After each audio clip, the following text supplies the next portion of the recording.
लातूर जिल्ह्यातील औसा येथे धनगर आरक्षणासाठी आक्रोश मोर्चाने घडविला इतिहास।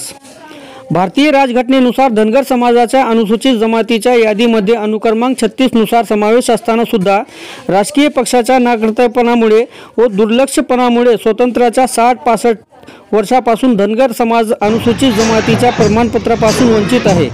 घटनेतील अधिकारानुसार धनगर समाजाला अनुसूचित जमातीचे प्रमाणपत्र तात्काळ देण्यात यावे या मागणीसाठी शुक्रवार दिनांक 29 डिसेंबर 2023 रोजी औसा येथील किल्ला मैदानावरून हजारो धनगर बांधवांनी आक्रोश मोर्चातून आरक्षणासाठी एल्गार करीत इतिहास घडविला। मोर्चामध्ये हजारो समाज बांधव, महिला, युवक, विद्यार्थी यांच्यासह पारंपरिक धनगरी ढोल आणि हलगीच्या निनादामध्ये येळकोट जय मल्हार या जय घोष करीत धनगर समाजाला आरक्षण त्वरित लागू करावे अशी मागणी केली। औसा शहरातील मुख्य रस्त्यावरून हजारो महिला व युवकांनी हातात पिवळे झेंडे, गळ्यात गमजा व डोक्यावर पिवळ्या टोप्या घालून प्रशासनाचे लक्ष वेधले।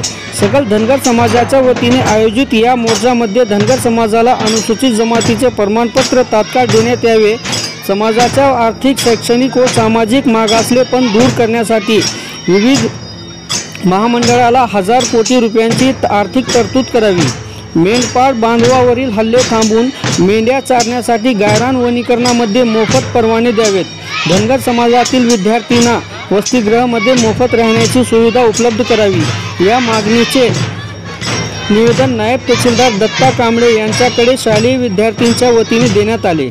या मोर्चाची सुरुवात किल्ला मैदान औसा येथून करण्यात येऊन समारोप तहसील कार्यालय येथे करण्यात आली। तुमचे काय आहेत? काय राजकारणात एक आमदार आहे का, एक खासदार आहे का? तुमचा नगरसेवक सुद्धा व्हायची आता भीती आहे। तुम्ही इतकं राजकीय दृष्ट्या शून्य आहात, त्यामुळे आपण त्या मत देण्यासाठी जन्माला आहोत का? फक्त मत देण्यासाठी जन्माला आहे का धनगर समाज? तुमच्या मुलांच्या शिक्षणासाठी तुम्ही रस्त्यावर आला पाहिजे, कारण धनगर समाजामध्ये शिक्षणाचं प्रमाण खूप कमी झालेलं आहे। हेच मी आवाहन करते। इथून पुढे आपल्याला ही धगधगती तोफ मुंबई पर्यंत घेऊन जायची आहे, आझाद मैदानापर्यंत घेऊन जायचे। जोपर्यंत आपल्या आरक्षणाचा तिढा सुटणार नाही तोपर्यंत सरकारला वेठीस धरायचं आहे आपल्याला। धनगर समाज हा 3 कोटी 5 कोटी सांगतो, पण जेव्हा मोर्चाला यायची वेळ येते तेव्हा धनगर समाजाने एकत्र यावं असं मी या मराठवाड्यातील समाजाला आवाहन करते।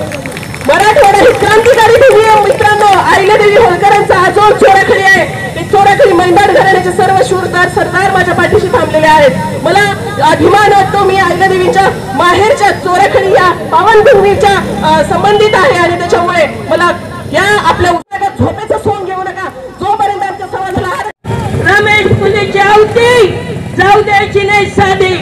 आपल्याला आता या मतदानाच्या माध्यमातून दुर्योधन दुःशासनाची अवलाद नष्ट करायची आहे।